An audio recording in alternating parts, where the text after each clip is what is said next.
Senate Bill 459 and recognize the prime sponsor, Senator Cataldo.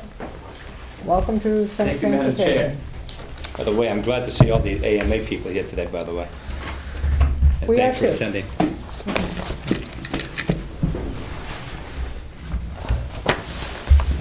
For the record, Madam Chair. Those two out. Name is State Senator Sam Cataldo, representing Senate District 6. Senate Bill 459. It's regulation on drones. Madam Chair, it's very simple. This bill was written way back in September. A lot has changed with the FAA making a lot of rule changes, and that's what these handouts are, by the way. All the changes are going to be, and there will be an amendment to this bill to make it comparable to what's really out there in the real world. The FAA Small USA registration, by the way, you have to be 13 years old or older, and you can fly a drone. That's the FAA requirement. Any unmanned aircraft, do I have to register it? Owners must register the U.S. online if it meets the following guidelines. If anybody wants a handout, by the way, they can have these too. There are examples, small aircraft used for commercial purposes. In some cases where they use for commercial purposes too, and if you own a business, you're going to be taking a picture of somebody's home, you need to be licensed. You have to have a pilot's license to do that in plain English. Fly in front of my home, I'm about 2,000 feet off the road. You need permission to get onto my property to do pictures, and that's all it amounts to. And that's just being courteous. They all understand that. These AMA people, I am an AMA person. I've been flying model planes since I was 7 years old. I'm in my late 70s now, and I'm still flying model planes. That's the key for having fun. And for the record, I'm also a commercial pilot, instrument multi-engine ratings. These rules are made to protect the public, and that's exactly what they are. When I finish with the amendment, I'll come back to this committee, and all the members who are here today, AMA, will be satisfied by the rules that the FAA has indoctrinated to us, and what we need to do. But one of the things we need to talk about, the aircraft is used for commercial purposes. That's what they talk about. Your aircraft is used for other than hobby or recreation, and they are used in a lot of cases. You don't fly these drones over people, and that's one of the regulations. You've got to have permission to fly it over a stadium, and that's one of the regulations they put out. The aircraft also have to be greater than 0.55 ounces, up to 55 pounds is maximum weight. How do I register the UAS? Go right online. Go to the FAA, you can get it done. I'm sure some of the gentlemen behind me have already done that. You can read along about the drafts, also with the FAA responses, apply to Section C-33 exemptions, and there are exemptions to the UAS, by the way. One of the things I found, too, as I've gone through my reading here in the FAA for the past several months, there was one person, one company, fined $1.7 billion for operating that drone improperly as a commercial use. So you can get fined by the FAA. It's the key we have to watch out for. And I'm sure that all my AMA people also understand that too. And they should be current, and I know they are. But there are mechanics involved in flying drones. You need to have permission. You need to get a license. And the license, by the way, requirements are not that difficult to do. Just get on the internet, get it done. It's fast and simple. And the renewal process is every 5 years. Remember, it's only $5. The normal registration fee is $5. But in an effort to encourage as many people as possible to register to quickly, the FAA is waiving the fee for the first 30 days, which was December 21st, by the way, 2015, to January 20th, 2016. So I guess we passed that date. So you ain't going to get it for $5 now. They expected hundreds of thousands of model unmanned aircraft will be purchased during this holiday season. The FAA administration was also required that registration given to the opportunity to educate them in the airspace before they fly. And one of the requirements, Madam Chair and members of the committee, you don't fly that thing near an airport. You're 5 miles away. And there is an altitude requirement too. They need to be a little bit indoctrinated and in with the requirement of flying a drone. Just like the model planes are different. You know, model planes, I started with the handline back in the 40s. And my model plane today is a nice one. It's only 90 inches in diameter, in the length of wingspan. And I fly it out of my property. I got 10 acres, and I can fly it there with no problems. But normally we fly it in the area that has, just like the Rochester has an airport, that nice little field that they have there, they fly their model planes. And that's where it should be. You want to fly a drone? Fly a drone. Want to do it commercially? Get a license. I have no problems with that, Madam Chair. For that, the handouts are there for you to read and exactly what's happening with the FAA, and I'll take any questions. Questions of the committee? Senator Waters. Thank you, Madam Chair. Thank you, Senator. You're welcome. Thank you. I haven't been able to get to 422 yet on my flight Okay. here, but if the don't wanna fly this FAA one. is promulgating these regulations, what absolutely do we have to do in state regulations, if anything? And state regulations, as long as we have, the main thing I'm concerned with is private property, and the bill is going to be amended for that. Okay, you fly on anybody's property, you need to have 10 days or 5 days notice before going on anybody's property. One of the key things we had last year that came to the committee was a real estate agent. He wants to take pictures of homes and so forth. And my answer to that is go on to Google, pay $99 a lifetime membership. You can do it anywhere you want to do. You go on anybody's property, you need to have permission. It's a violation of their airspace, period, and privacy. And I see that in lakes. They go back to the lakes right there in Farmington. They start flying drones. There's a plane that takes off there. It's a seaplane. What if the person doesn't see that drone? And that drone's awful small, by the way. They're a little bit bigger than this little thing. Okay. This flies too, by the way. I won't fly it in here out of courtesy. Thank you for the demo. Okay. But I can put it on. Questions of the, other questions of the committee? You said you'd be bringing forth an amendment. Amendment, yeah. When do we anticipate? That should be by the end of the week. End Should of have the been done. And just what, for the benefit of those in the audience, just what do you anticipate that amendment will say? The amendment itself is going to be dealing exactly what the AMA people are complaining about. I've gotten about 80 letters, which is great. I understand what they're saying. But to follow the FAA rules, okay, and that's the key. They need to understand that there are FAA rules on the control of these aircrafts and so forth, these model planes and these drones. And actually, there are other, the paper I gave you showed a lot of stuff there, by the way. The unmanned aircraft system, UAS that they referred to, and the registration qualifications. They need to be registered. And that's the main thing. If I start flying a drone, it ain't a hobby, it ain't a toy. Register that thing. And I do anyway. And I'll be registered in mine when I'm through with it. Thank you. Further questions? Thank you very much. You're welcome. I'm not going to fly this. If anybody wants it, you can have it. Thanks, by the way, Madam Chair. You're welcome. Let's sit and listen, by the way. I'm curious more than anything else. But I'm not an enemy of these people. I understand that, and I hope they understand that, too. I'm there for your protection. Okay. Thank you. I have Representative Keene, who is opposed but not speaking. And then I have Alan Wright, opposed and speaking. Alan?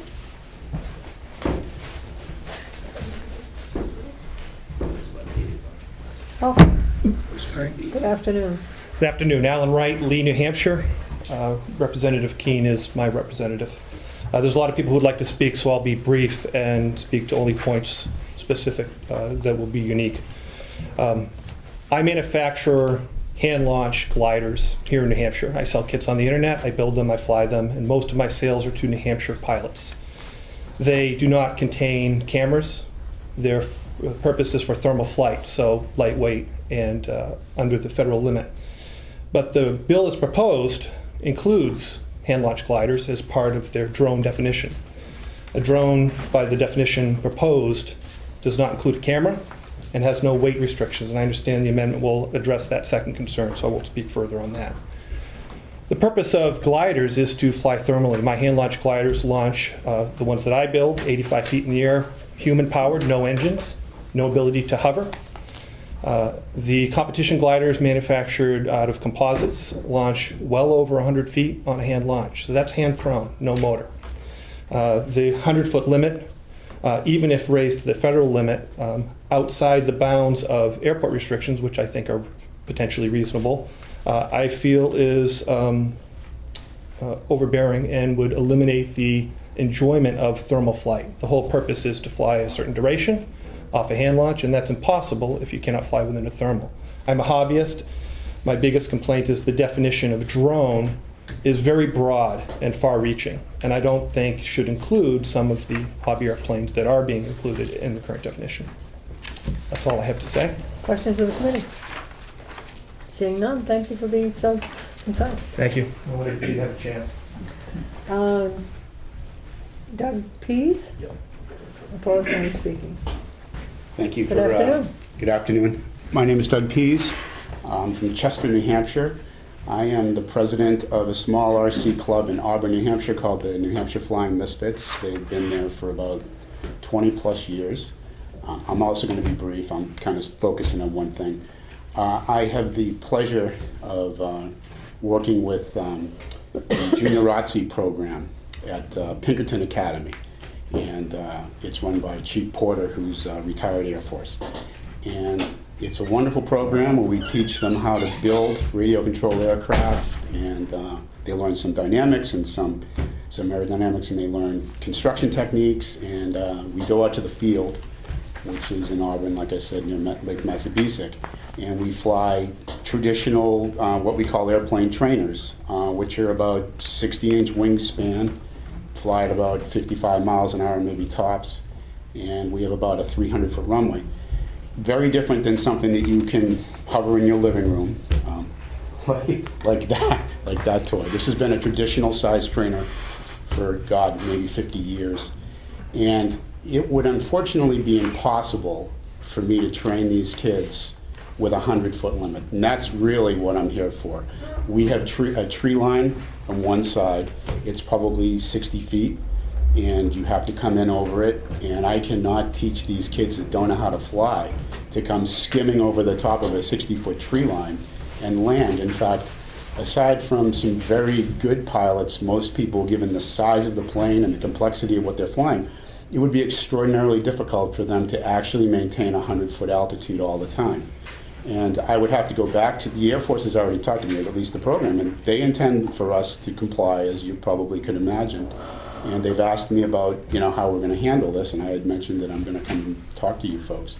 The FAA is saying 400 feet, and all I would ask is that you guys consider complying with the 400 feet. It's very feasible for me to continue the training program as it is now. If the 100 foot is passed, it would be extraordinarily difficult to continue that. So, thank you for your time.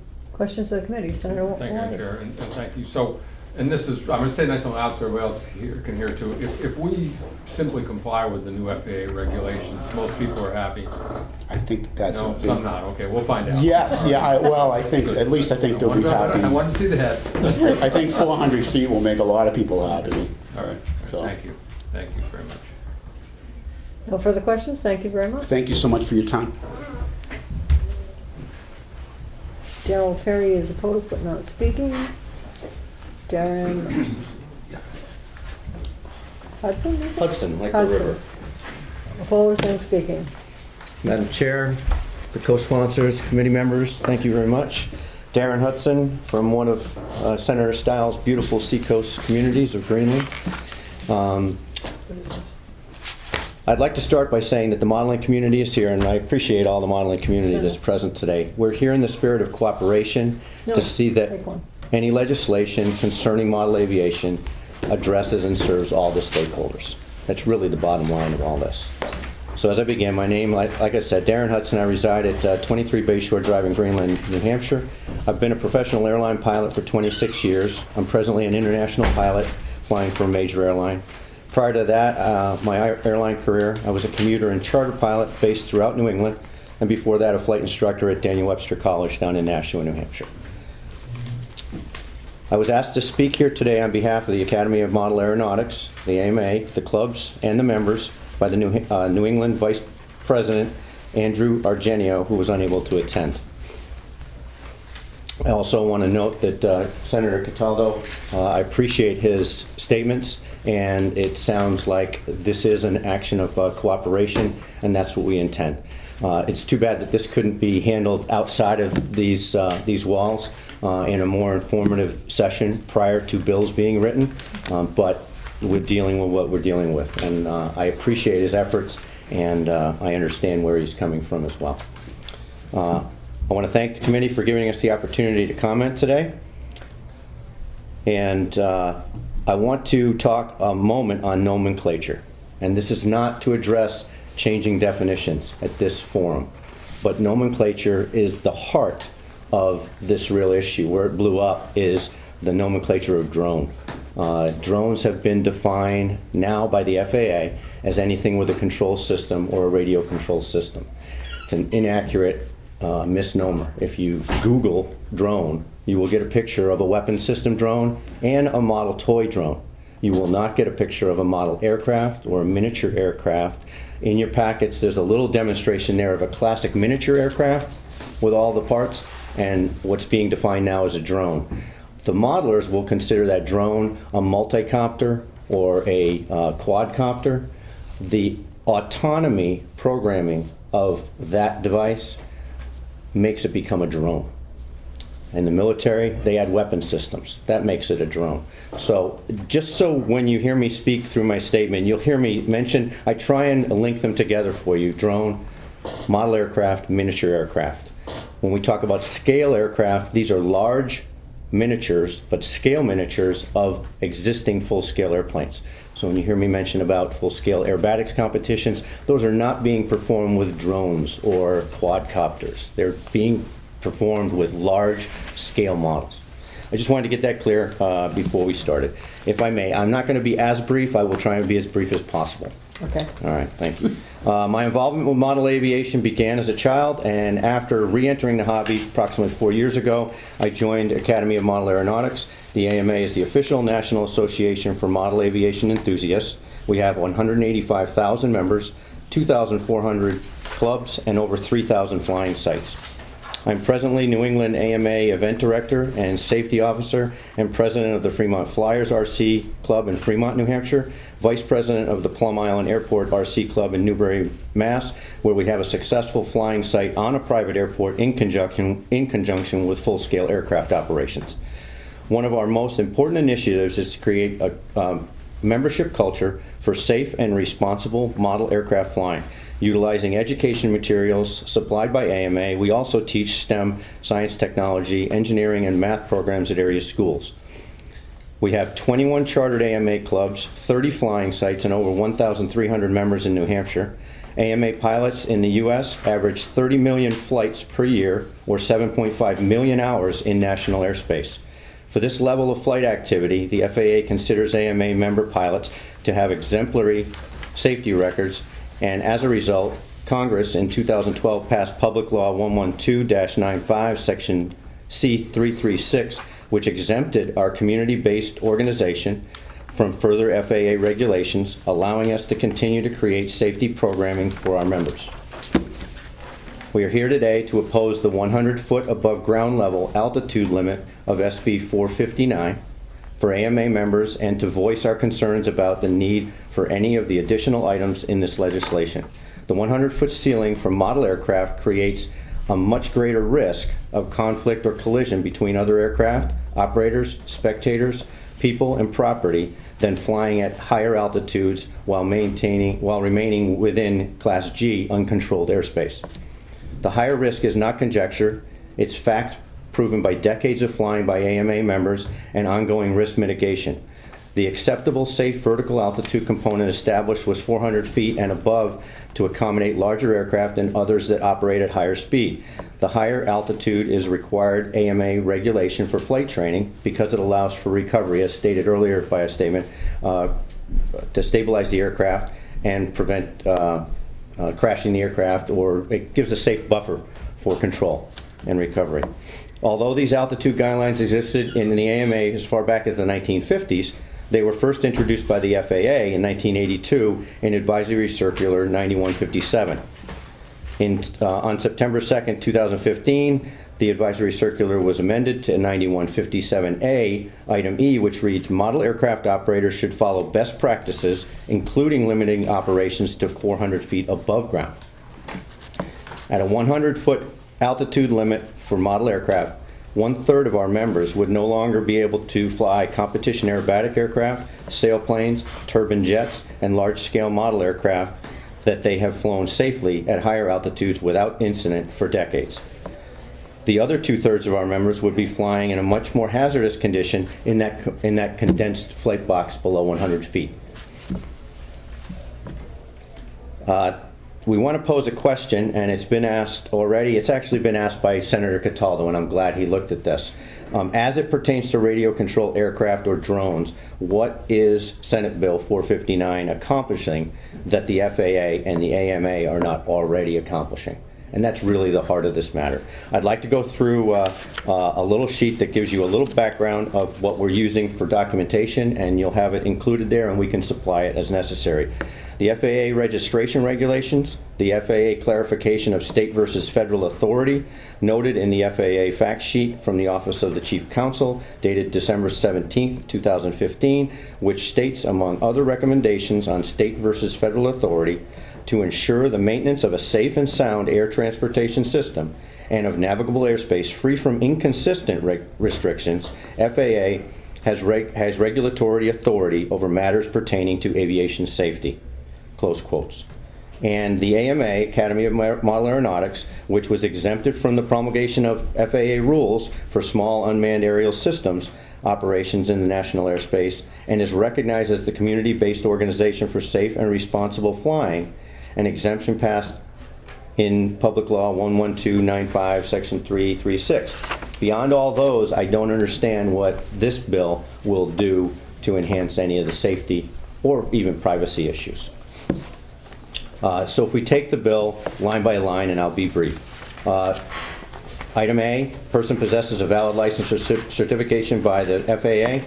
It's being addressed right now by the registration process and guidelines in cooperation with the country's largest community-based organization, AMA, to assure safety guidance, education, and compliance. We have suggested wording for Senator Cataldo. The person possesses a valid Federal Aviation Administration small UAS certificate of registration, or the equivalent determined by the FAA and AMA, who are working in close cooperation with one another, and they're having success. Item 2, the person must receive written permission for the operation from the owner of any private property that the drone flies over. It is being addressed by the Academy of Model Aeronautics to assure safety guidance, education, and compliance. Requires each club chartered to have permission of the private property owner, and AMA members, when flying at not chartered sites, are required to obtain permission if there is a reasonable expectation that permission is required. AMA is proactively working with the FAA at federal level to aid in education of non-AMA members to create a more informed, safe community even outside the membership of AMA. C, the drone flies no higher than 100 feet above ground, being addressed at the federal level by the registration process and guidelines in cooperation with the AMA. We also have suggested wording for that, and I quote, the drone flies no higher above the ground level than provided in the FAA regulations and guidelines in effect at the time. Again, that last part, because AMA is actively working with the FAA to determine the best alternative to this. Item D, operator within visual range of the drone at all times. This has been a requirement in AMA safety guidelines dating back before the FAA was even established. It is also being addressed at the federal level by the FAA December 12, 2015 Model Aircraft Registration Direct Rule. The operator maintains liability insurance of at least $1 million, being addressed by the AMA as part of the value proposition for members. Each club chartered has liability coverage for the club, its officers, and members of $2.5 million and $5 million of primary coverage for the site property owner. Additional insurance is also available during event and at event locations. If you give me 2 more minutes, I just have a personal note that will address some of this as well from the other side of this coin. Being an airline pilot and having over 30 years experience flying throughout New Hampshire and the world at some of the busiest airports in the world, I have never, ever had a drone, model airplane, whatever you want to call it, UAS, in my flight path. I have flown into airports such as Detroit Metro Airport, Kennedy Airport, West Palm Beach, Florida, Fort Lauderdale, Florida, all with radio control chartered fields below the approach paths, inside 3 miles from the field. And some of these are paved, jet operations, never, not once. When I line up my $500,000 airplane at Kennedy and prepare to push the throttles, we have threat era management. We have any number of threats that we have to think about and brief with one another before we push those throttles up for the next several minutes, which is the highest risk while we climb out. I have more of a threat of ingesting a goose, a kite, or a balloon than I do a drone. Drones do not come into our briefings. And there's a reason for that, because they have not proliferated as greatly as the media would make us think. I don't know I don't know how many people in this room are familiar with the Audi commercial of late that shows the drones mimicking Hitchcock's Birds.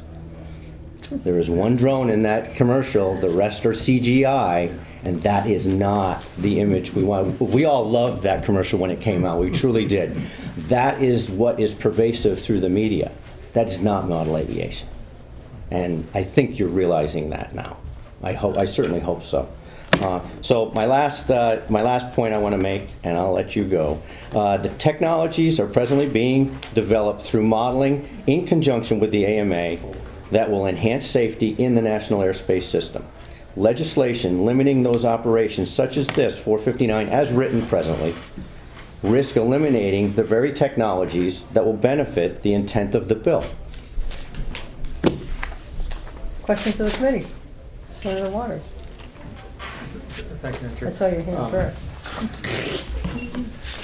Thank you for your testimony, it's extremely helpful. Well, I wanted just a question or two on your page 3. And I understand and appreciate, how the AMA and now know more about your exemption, and great, that's all good. So I guess my question to you, though, as somebody who's so responsible in this organization, in level B here,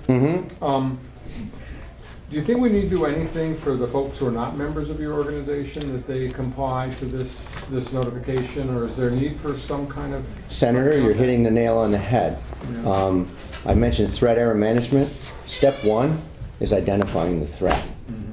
And that's what you're talking about. And we agree with you. I don't want someone who doesn't know or is not operating safely or is operating recklessly flying that at my airfield, my model airfield, let alone at the airport, threatening my airplane, my airliner. So that's the rub, is how do you serve all the stakeholders while addressing the issue of the negligent operators, or what I like to call is the uninformed and uneducated operators. They buy the box online, it comes to their house, they don't know any better, and they take it out and they operate it. And the problem is, we're taking the heat. If I may follow up on Certainly. that. So, that's the one about obtaining permission over private property. A little bit further down, you've got under E here as well. My assumption would be that somebody who's not part of AMA, unless they've independently go ahead and gotten some liability insurance, they're flying it without liability insurance. And there's where the FAA's regulation comes in. Their intent also, although a little misguided in their wording, is to address the people who aren't covered, who aren't operating safely. The trick is, they just were pushed by the executive branch, and they waited and waited, and they, instead of taking a fine-tooth comb and doing this, they took a comforter and threw it over the whole mess. And it's created a mess. And this is not just a bunch of guys having fun with their toys. We're educating kids, we're motivating kids. Someone's going to speak to here in a minute who has been involved in this for nearly 20 years, and his career is motivated by this hobby. There's some important things to consider, that's all. Senator Burko. You had mentioned, and someone else had referenced the drone definition. I didn't know there was one. Can you tell me what it is? The FAA interpretation, as we know it right now, Okay. I have a saying, if it's not gray, it's not FAA. So the FAA's interpretation right now is any aircraft unmanned aerial system that has a control system, in other words, radio controlled system, that it can operate with. Some other guys might have some other definitions of that. A lot of the letters you received are likely addressing that issue right there, the definition. Because if that definition was changed, it would trickle down and take care of a lot of this mess. So it's not a kite, it's not a free flight airplane. It is a drone, it is a model aircraft, it's a miniature aircraft right now. We don't agree with it, but that's where we're operating within. So we're trying to address these regulations so that they accommodate that. Further questions? Follow up? So, some of these people are getting the drones from, let's say, Amazon. Mhm. Do they have to, when they purchase it, do they have to check on an agreement or an understanding of the FAA rules?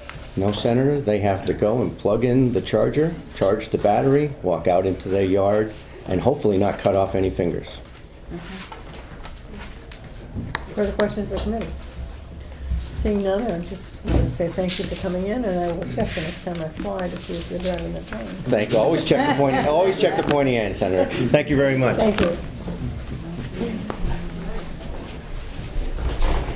Robert Gary, do you have an Radford? extra folder for, do you have an extra one of these somewhere? Or? I don't know where they ended up. Robert? Yes, ma'am. Good afternoon. Good afternoon.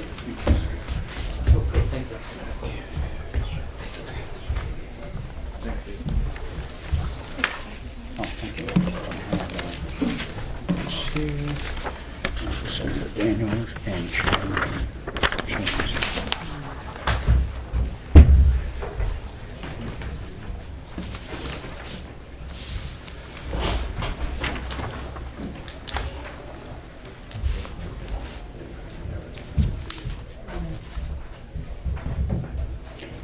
Good afternoon, You're Chairwoman on. Strauss. Good afternoon. Members of the committee, thank you very much for hearing us. My name is Robert Radford. Pretty close to Robert Redford, but he loses out. Similar look, too. Thank you, ma'am. I feel great already. My background, I'm from Plastown, New Hampshire. Senator Morse is my state senator. Norm Major is my representative. I am a member of the Academy of Modern Aeronautics. I have been for the better part of the years since 1979. I'm a member of the Fremont Flyers. I am president of New England Jets, a small jet club that we sometimes go out to Westover Air Force Base and fly model turbine jets. I'm a retired U.S. Air Force navigator. I have 2,000 hours in the B-52 and F-111. I was stationed at Pease. Currently I work down at Hanscom Air Force Base as a government civilian. I'm here as a private citizen today. Okay. I'm a private pilot and also an aviation merit badge counselor for the Boy Scouts of America, Troop 18, which we just moved to Daniel Webster Council. Many of the Boy Scouts that I did the aviation merit badge with became Eagle Scouts. And one of their requirements is to achieve 21 merit badges. Aviation is one of them.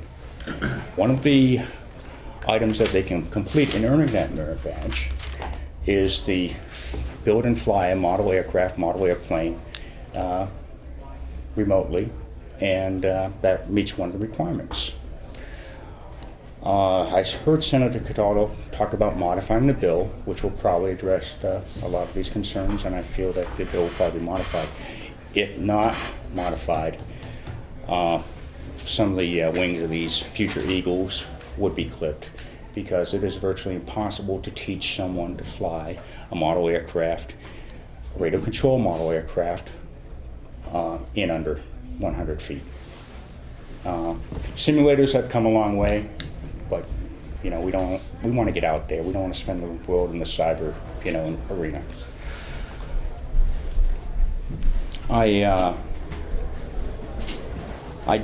I did listen very intently to the definition on drones.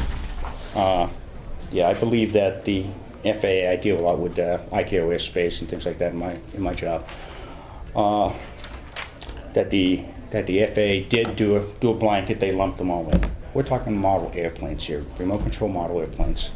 The bill, as written, would virtually eliminate the ability to fly model airplanes in the state of New Hampshire. Without taking up any more of your time, I appreciate the opportunity to come in and speak with you. And if you ever feel the need to have any type of local liaison, feel free to call me. I sent you my information in the email letters, and I'm more than happy to assist in any way that I can. Thank you. Questions of the committee? I'd just like to say thank you for the work you're doing with the Boy Scouts that turn into Eagles, because in the last few years I've noticed we're having a lot more Eagle Scouts. Yes, A lot ma'am. more Eagle Scouts. It's a great program. So thank you very much for Thank you. that work. I have Ted. I'll defer to the next speaker. Anything I was going to say has already been pretty much covered. Well, thank you. Appreciate that. And you're welcome to always send us a note if we're not doing the right thing. Thank you. Jay Francis is opposed and speaking. Thank you. Good afternoon, Jay. Good afternoon. I have my written testimony there. I was just going to read it, but since everyone's covered a lot of the things, I'll try to wing it a little bit to make it quicker. So my name is Jay Francis. I'm a resident of Merrimack, and I'm a model aviation enthusiast. I am a member of the AMA. I'm currently the secretary of the Granite State Quiet Flyers. I'm past president of the Southern New Hampshire Flying Eagles out of Merrimack. And so as far as if everyone's getting a nice education on what the new FAA SUAS rules are, I would like to just point out that as you go through and try to come up with, like for line item A of the bill, which talks about licenses and certifications, that you be careful that the SUAS registration is a registration. It's not like a certification, where certification may be like airworthiness certificate, and a license is more like you took a test and all that. It's really just a registration, so you may want to consider that as a separate item for that. And that the registration is not required for anything under roughly a half a pound. So you may need some wording in section A to give that kind of out, unless your intent is to have some kind of state certification or registration of those models, which I think the FAA may disagree with, but I'll let you work that out. Okay, so that was that point. As far as the 100-foot limit, I agree with everything that the other members have said here, is that you can't fly model aircraft at 100 feet safely. I mean, I fly, the only ones that I would fly, that's why I have something like the size that the senator had here. I have a number of helicopters and things. Yeah, I fly those below tree level, but when I learned how to fly, and I was a flight instructor at the Flying Eagles, we try to fly what we call 3 mistakes high. So, the student can make a mistake, the student can make another mistake, and then the instructor can take over and save the plane. Hopefully. Not in all the cases, but So, as far as sections B and D go, permission for private property, that sounds totally reasonable. And D was, visual range at all times. That's normal for our model aircraft operations, so those are no problem. I do have an issue with E, which we've talked a little bit about, and maybe address it. I mean, I can address it as both as an AMA member, and why one of the reasons I am an AMA member is because of the liability insurance provided through the AMA. Because when you're flying something that has 6-foot wingspan, has a big heavy engine on the front, you probably should be insured for that.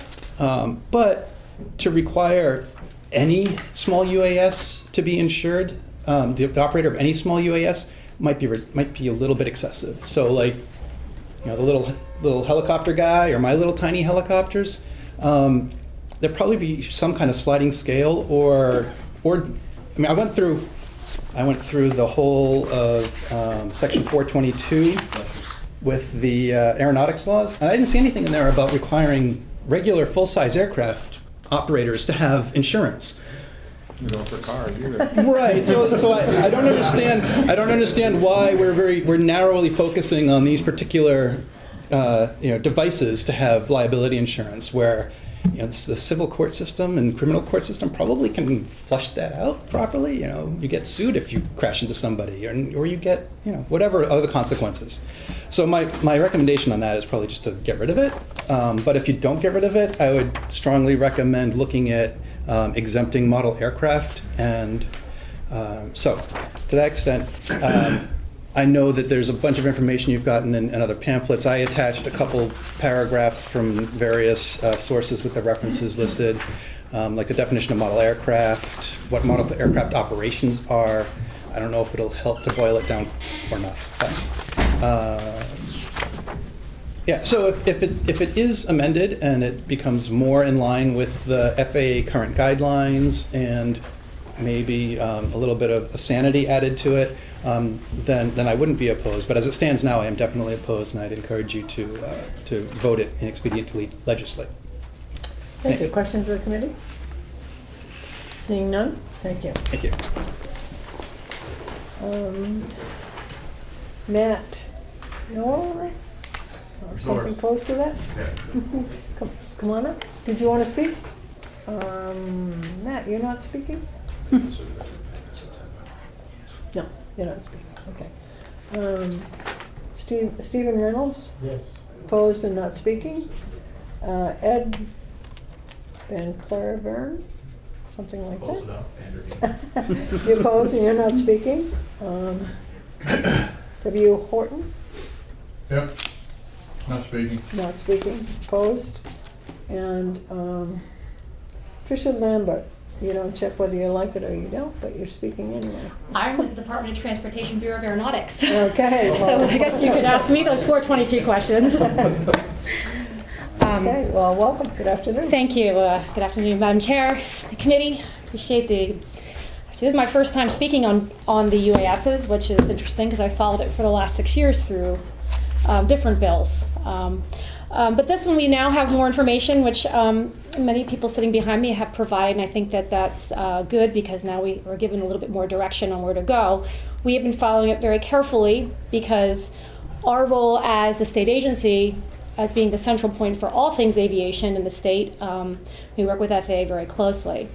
My point of coming today is because, and I believe Mr. Hudson, I believe if I have his name correct, he had mentioned December 17, 2015, the FAA provided a fact sheet which talks a lot about what states and municipalities can do, because the questions certainly have come up. For example, they didn't want UASs flying over the marathon during last year's marathon. FAA was not going to grant a no drone zone, and there are some things that they did locally to try to prevent that from happening. And I think that the FAA, as long as they speak with them, they allow certain things to happen. So I guess what I'm just to try to make it brief, because I know it's very hot in this room. I want to provide, and I apologize, I only have one sheet because it's a little lengthy, but this is the actual fact sheet. I'm not sure if it's in that red packet that he sent around in its entirety, but you can read that. And I just want to briefly read a little bit about that, because I think that this is where FAA is trying to give some guidance to the states and the municipalities about UASs. It says substantial air safety issues are raised when state and local governments attempt to regulate the operation and flight of aircraft. Now, that was brought up about the definition of aircraft.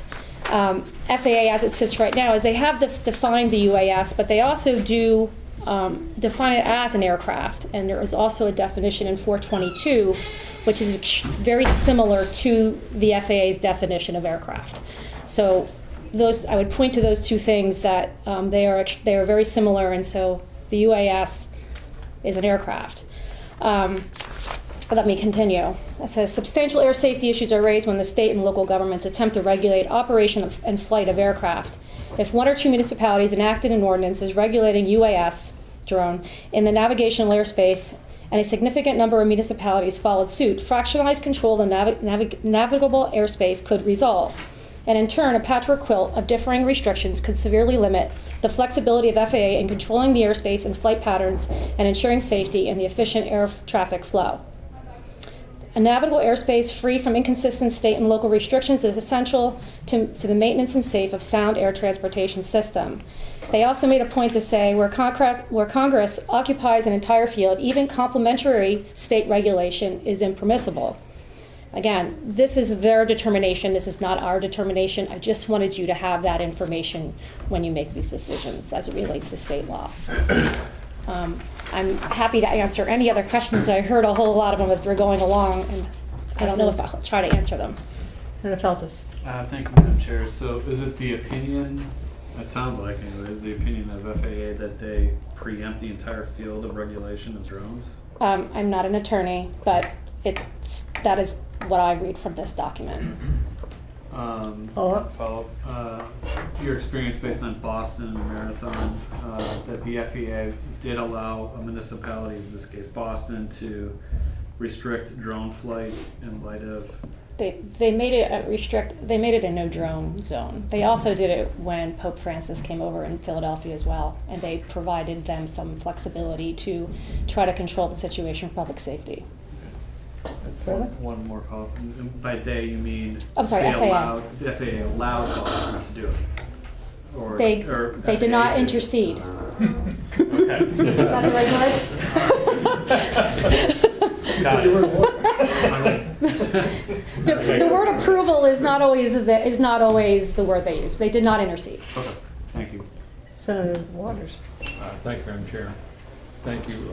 You referenced the definition section in 422.3, and so what we have here for aircraft is means a device that is used or intended to be used for flight in the air and for which a federal registration certificate and number have been assigned. So am I correct in understanding that what the FAA is saying now about what of these so-called drones they want to have registered? That anything that falls outside of that, we do not have in state statute a definition that would cover any regulation of them? That is correct. And I'll give you an example. We do have some ultralights which do not have what we call a registration number, or we call an N number, and they are not. They don't fall into the aircraft category. And in fact, I believe they mentioned it specifically. No, it doesn't mention it there. I think I read it somewhere where they talk about ultralights, but there are ultralights that do have N numbers, and they could look exactly the same. So it's really a matter of the registration. So may I follow up on that? Certainly. So in light of what we've just clarified, would you see that there would be any need for us to add definitional language, or are we kind of just okay not adding more regulation? I can tell you where we are with the department and where we're at is that we have had the discussions with the Attorney General's office, because they have to review 422. Right. Certainly back in the day when the Aeronautics Act goes back to 1941. So it's been amended 67 in the 80s. Certainly at that time they did not have a UAS in their mindset when they titled aircraft, except it was anything that flew through the air and was registered with the federal government and had a number. So we are not there yet for me to answer that question. So if I may, Certainly. just to follow, it just sounds to me like best right now to pause, wait, not do anything that might be premature. It's certainly up to the legislature, but it's there are still some things. Right now, we are following the FAA's course because they have, in my opinion, made it clear that it is their jurisdiction at this point. Okay. Thank you. Okay. Other questions of the committee? I guess what I would ask is that you'd be available if Senator Cataldo has any questions and wants to bounce those off of you, and perhaps provide him with any language that might provide the flexibility necessary to move anything forward so that it's not so restrictive and determined that it impacts so many people as the FAA starts removing some of that blanket. Right. That was an interesting. Flexible to do that. And I would encourage any of you, actually, but in particular the presidents of all of the various clubs. I'm sure that Senator Cataldo would welcome your support and help with doing what's right and still allowing everyone to enjoy their hobbies. Absolutely, I'd be happy to do that. And I certainly see, having worked with the aeronautics statute for as long as I have, down the road there is definitely space for ironing a lot of these things out and what you can and cannot do. There also is in this document also talks about examples of state and local laws within state and local government police power, which I know has gone through some bills, and so they do allow for that. And so there is some abilities there, but I would be happy to work with anyone who would like to have a discussion. Thank you. You're welcome. I do have the second page. Robert Godet is opposed, not speaking. Thomas Geese is opposed, not speaking. Tom Godet is opposed, not speaking. Jaron? Again? Ventino is opposed, not speaking. Cody is opposed, not speaking. And Tom Goss is... I thought you said Cody? Oh, yes, I said Cody. I'm Oh, I'm sorry. You did speak. You did have to speak. Sorry, I apologize. My glasses are on tilt today. Yes. That's okay. Good afternoon. Good afternoon. My name is Cody Wojcik. I'm a New Hampshire resident and a lifelong aviation enthusiast. I've been an RC pilot for more than half of my life. At this time, I'm a sponsored pilot for 5 companies and a designer for 2. I have designed in total 7 RC aircraft, which are currently available or will be available in the next year as commercial products worldwide through several manufacturers. I'm the current president of the Southern New Hampshire RC Club and a member of the Academy of Model Aeronautics. In 2014, I represented the USA in the first ever International Miniature Aerobatic Club World Championships, a world-level RC competition, and achieved first place in the freestyle class. Another New Hampshire resident, Tyler McCormick, won the advanced class. He's a friend of mine. In my job as a mechanical engineer, I worked as the project lead with a startup company to build one of the first ever gasoline-electric hybrid multi-rotor aircraft, which set the world record for flight time in aircraft for its type in the fall of 2014. So I have some experience with both RC aircraft, as everybody has been discussing today, as well as drones. And in my time in this hobby and in this industry, I've seen the rise of drones, and I feel I have a good enough understanding of them to explain to you what the problems are and where a lot of this buzz is coming from. So a drone, as we know them, are, as people have said, they're most often GPS assisted and highly assisted with with usually 5 or 6 different levels of electronic sensors, a compass, GPS, barometer, accelerometers. And what that allows the aircraft to do is fly with almost no input from the pilot. This means that people with 0 education and 0 understanding can get these aircraft into the air in a matter of hours or minutes. And what a lot of people don't understand is that these are not designed in the same way as these systems are on full-scale aircraft, where they're highly redundant. And so you have aircraft which should be operated safely, and usually they aren't. On the other side, RC aircraft, RC airplanes, RC helicopters are more difficult to fly, require careful setup and careful piloting, and are almost exclusively flown from sites, from club flying sites. And those flying sites are obtained through working with local landowners. So everybody here, it's in our best interest to keep the landowners and our abutters happy. So at every club I've been a member of or have participated in, there's a very strong culture of safety and respect. We'll modify our flying hours to keep our abutters happy, and whereas somebody who simply buys a drone can just go and fly it without any regard for what's going on around them. And SB459, as it's written, would essentially eliminate RC flying as we know it. And therefore, to also, to some extent, eliminate these clubs. So you'd eliminate a really large source of information and education for these people who are learning how to fly. A couple of years ago, my club was approached by an individual who wanted to do something unsafe that he did not know was unsafe. He wanted to put a video system on an aircraft and get footage over a populated area. He approached our club looking for assistance to get this thing in the air. And instead of turning away, we actually took him into the club, and we spent some time with him, and we were able to really impress on him what a bad idea that was. And now he's a personal friend of mine and a leader in a club in Merrimack, and a very safety conscious individual. So I just want to, again, I'm not really saying anything that hasn't been said already, but this kind of restriction really does hurt these clubs, and these clubs are the biggest asset that I think the public has in educating UAS operators. So, thank you.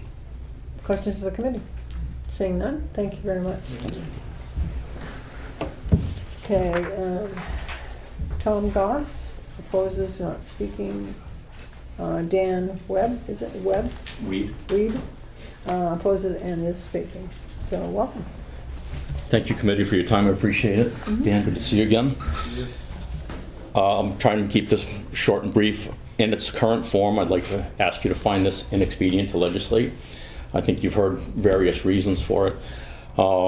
We operate the Concord Skyhawks, which is an RC club. We're about 4 miles away from here.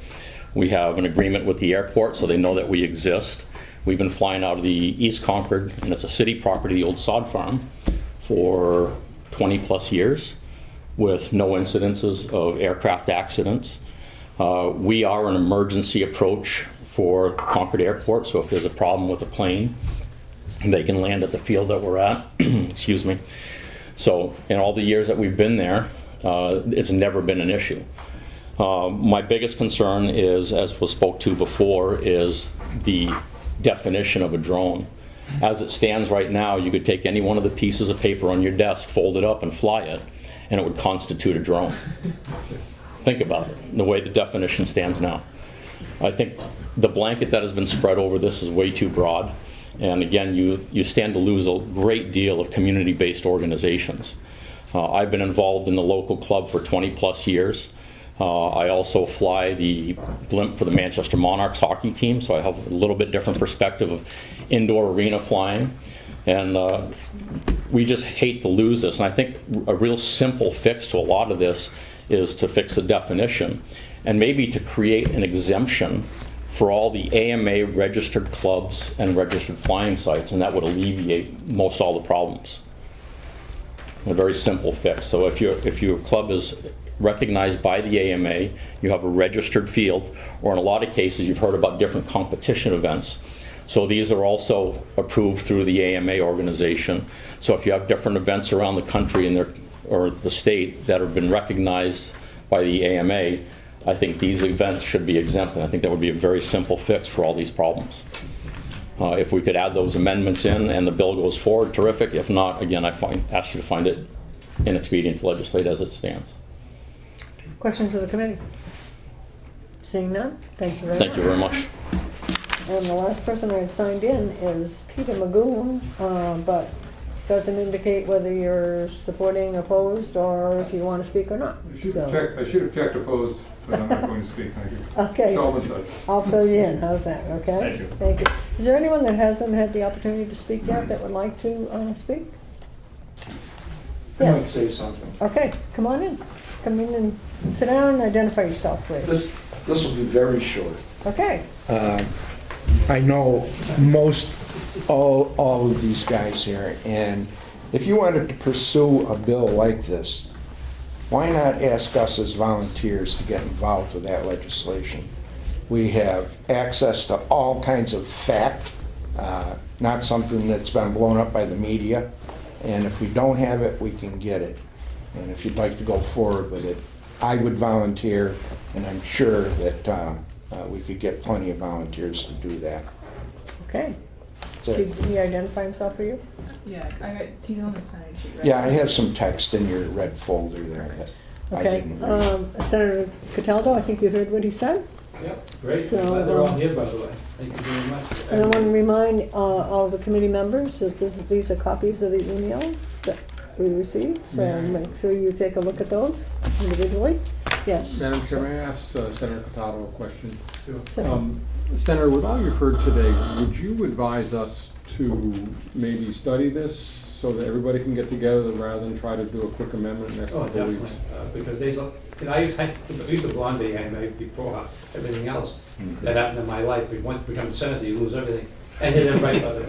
You're right. The bill was written in haste, okay, way back in September, before the FAA really came up with anything. And looking at all the emails I got and going through my notes, a lot has to be changed, okay, on this bill. So maybe And what we they need a have little- said here is need a little exactly time, what needs to be little time, changed. then. Definitely. Thank you. And I'll be willing to sit down with anyone and let's go over and write this thing up. And protect the people is the key. Protect the people. Thank you. Please be in touch with Senator Cataldo. Madam Chair. Anyone else? Yes. Can I bring up one last thing, Certainly. just for the group? In the aeronautics section, saying that an aircraft is an aircraft, both state law versus federal law, there is under duties of commissioner, section 422:4(6), that basically it states, I won't read the whole thing, it basically states violating a federal law is in fact violating a state law. So I think that's important. I meant to mention that because it's an important one because it does reach in and say if you violate the federal law that is already enacted, you have now violated a state law, and therefore local enforcement can enforce that under 422. Okay. Is there anyone else that would like to speak? That's it. Thank you very much. I'll close the hearing on Senate Bill 459.